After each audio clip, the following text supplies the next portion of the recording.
Hello, everyone. I want to talk about we're getting introduced to design with this unit. So, if you haven't done so already, make sure you've reviewed the newsletter assignment guidelines. I'm not going to read those verbatim in this video, so just make sure you've familiarized yourself with the assignment guidelines first. And I want to show you this first. This is the same topic. This is a newsletter, and I'm pretending that I am sending a newsletter to English 1110 students. This is the first example of the newsletter, and this is that exact same topic. I've been hidden. There I am. This is topic design 1 of the newsletter. An instructor, me, sending a newsletter to English 1110 students. And I'll have these files on Canvas as well so you can take the time to review them. But compare that to this example. This is the exact same, I keep getting in my own way. There we go. This is the exact same newsletter topic, a newsletter to English 1110 students sent from an instructor. Same exact topic, same exact sections, but what do you think? Sample 1 or sample 2? What do you think has the better format, in your opinion? Take a second. I know I'm scrolling back and forth. Let me go to the top of both of them. In fact, I'm going to do this.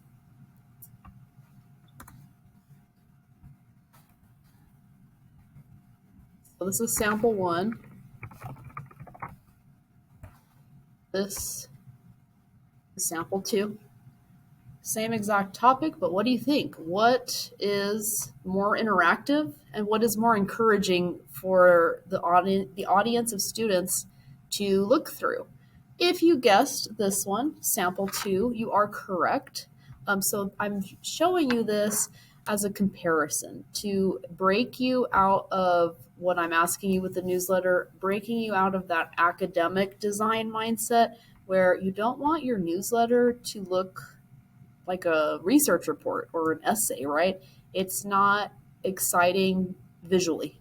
So don't be intimidated by design.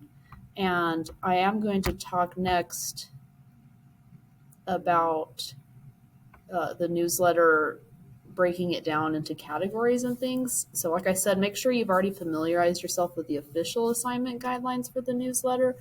But this video is just to, first of all, show you a comparison between these two samples to show you that sample 2 is a more effective newsletter that still has the same information as sample 1. It's just presented, I don't want to use the word better, but it's presented in a more persuasive, interesting, and entertaining, we'll use that word, way. So don't be afraid, don't be intimidated by design. The goal in this class, a large part of this class is called digital literacy, and all that means is you breaking out of your comfort zone a little bit, even with standard Word documents, and trying things out with design. We're not fully in design, but we are getting introduced to them slowly, the design principles. So that's something to think about. The rest of this video, I'm going to break down this PowerPoint a little bit if you'd like to continue to listen along. But this PowerPoint is available for you if you're more of a reader and you want to just read through it, that's fine. But the newsletter project, newsletters are designed to inform, persuade, keep an interest and perhaps membership to your audience. You want them to keep coming back to your organization, especially if the goal in that newsletter is to persuade. You also might be informing important information that they need to know about. When we think about the why do I need to design a newsletter? What's the point of that? They demonstrate professional writing within an organization. It doesn't mean just employees. It means people who visit that organization, whether they're customers, clients, patients, anybody within that little umbrella of an organization. Could be a pretty large audience then. It introduces design principles, like I said, and it applies concise writing and shortened sentences because even though it's a written document, you're writing a lot in there, you still have to consolidate. In fact, I wasn't very inspired. I usually come up with kooky kind of topic ideas to give you all samples for. It was not working for me for some reason. So I did this one, but even how I started it, I had to consolidate a lot of information. It was too much, especially when I was ending up making it more fun and interactive like this. I had to cut out a lot of information actually. So that's okay if that ends up being your case as well. It practices concise writing. Just because something's concise doesn't mean that it lacks information. It appeals audience with persuasion, whether you're informing and or persuading your audience about any topic they should learn about or be convinced to take interest in. Informative writing is where a topic is presented to an audience for them to learn about. Persuasion is when a topic is getting them to change their mind or at least take an interest in what you're trying to tell them. And it's okay if your newsletter does a little bit of both. It's pretty common actually, because not all the categories will be either or. So consider your audience when you write a newsletter. Who are you writing to?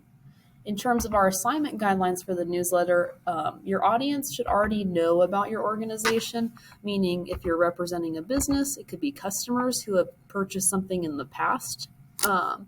If you're representing more of a service center, they might be called clients. If you're representing more of a medical setting or an office could also be clients, but maybe more of a medical setting or office, they could be patients as well. So they know something about your organization. They can always change their mind and go somewhere else, right? Your primary audience are one of these: customers, clients, or patients. So they can always change their mind and go somewhere else. So this newsletter that you're drafting helps keep them intrigued so that they take a continued interest in visiting your organization. Since they already know about your organization, meaning they've been a patient once, bought something once, they have some kind of general familiarity with your organization. It's okay. We're talking about jargon too. We've talked about jargon this week. It's okay to use a little jargon because they're familiar with that terminology. You don't have to overdo it, of course, but you don't have to define each word. For example, if we look at my sample, I have a part here that says a section that says what makes a good peer review comment. I don't define what the word peer review means because I'm not writing to a general audience. I'm not teaching them what peer review is. I'm helping students who have already come to terms with that word. I'm helping them go past that and what makes a good peer review comment. So I didn't need to define that word. Peer review technically is jargon. A general audience may not know what that means, but since my audience are students who have already kind of familiarized themselves with the course a little bit, they are comfortable with that word. So just something to think about with your audience. There's two types of newsletters that exist in the real world. Organizational newsletters are a little more informative. They are sent within an organization, members, employees, clients, etc. And they're more informative because it might be, you're not really persuading employees to do anything unless there's some type of event that you want them to go. But everything pretty much is some type of requirement or something they should know about. So updates, policies, general information, or just to represent a sense of pride could be a little persuasive. But overall, they are informative. They're sent within an organization to let the audience know about updates or anything going on. Subscription newsletters are persuasive more. They're sent to attract and or persuade your primary audience to take an interest in your organization and the topics that are in that newsletter. They tend to be a little more persuasive because, like I said, your primary audience are either customers, clients, or patients. They can go elsewhere. They can go to another organization that offers similar services or products. So because of that, you are going to be a little persuasive or fully persuasive in this newsletter because the audience is paying for a product, service, getting advice, suggestions about a topic, anywhere in between. Now, some sections in your newsletter might still be informative, and that's okay.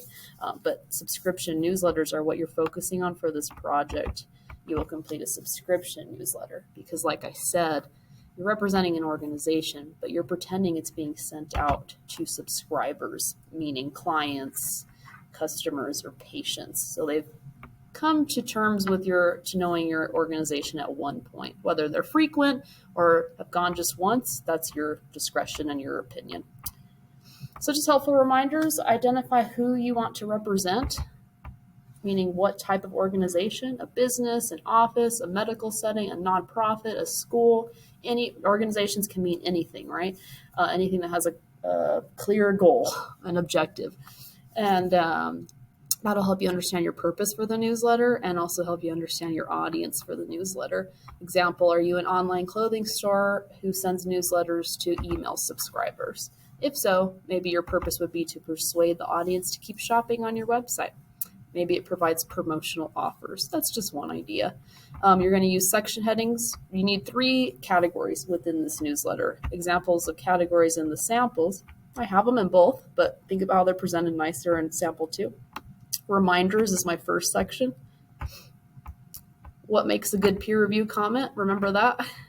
That was on the sample. Is my second. And then upcoming workshop on critical reading strategies.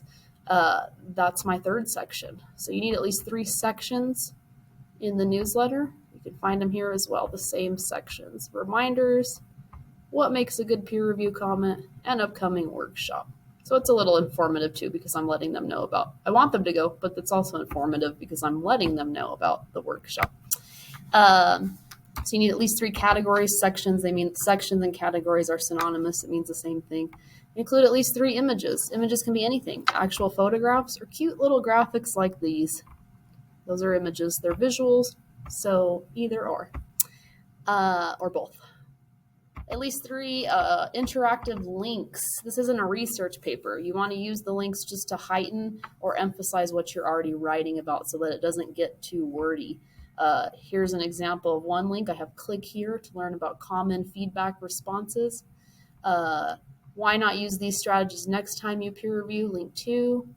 And I actually do have one here. I just didn't put the hyperlink. I added one in the sample, so I'll show you the sample. See, I'm missing one already. Reminders, it's there, same link. What makes a good peer review? That one's there. And then there's that third one. Click here to find out.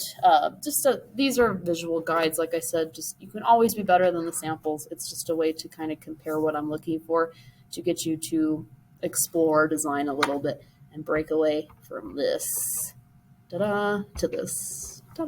Anyways, don't let design intimidate you. And then make sure your newsletter is at least 2 pages. These are just different examples. Take the time reading through them. If you want to represent an office setting, and maybe you create a newsletter on how to use an update, policies, and a profile feature on a new employee.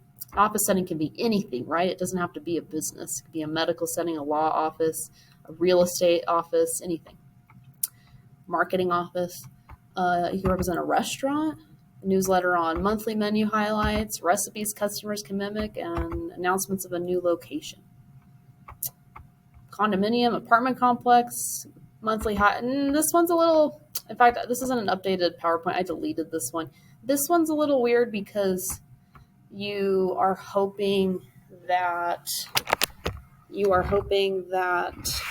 your audience returns, right? Customers, clients, or patients. So with a condominium or an apartment complex, I mean, they live there. So, I mean, they could always not renew their lease. So it's still somebody that could leave. So it's fine. But just something to think about. Your primary audience, like I said, are customers, clients, or patients. And you're encouraging them you're persuading them to come back. And so these categories help that. A general business setting could be anything, right? It's whatever your interests are. These are some topics that I've seen just from previous students in the previous semesters. Information on a new car model feature if you represent like a dealership, for example. If you represent hair care or beauty products, or if you represent, I had a student represent Home Depot and they had project of the month newsletter for customers. And personal interest groups are always great too. Just think who you would represent, what organization. Like top 5 movies from the 90s. Would you represent a movie studio? Would you represent IMDb website, the Internet Movie Database? Things like that. Top 5, this is dated. Top 5 rap albums of 29, whatever year you want. Current year probably is best. Again, who would you represent though? which represent maybe Spotify, some kind of music streaming service could be cool too, record label. Top 5 health shakes to start your day. Maybe you represent a healthy food store. These are it's endless, y'all. The main goal is that, are you representing an organization written to the audience of subscribers, and what 3 categories are you sharing with them that's persuasive and or informative? These are more ideas from what I've seen in the past that you can twist and turn in your own creative way. Take a look at these samples too if it helps. I am going to stop talking. Just main goal is, once you get your topic set, once you decide on those 3 categories, maybe start writing it out like this, kind of plain, and then jazz it up and make it fun.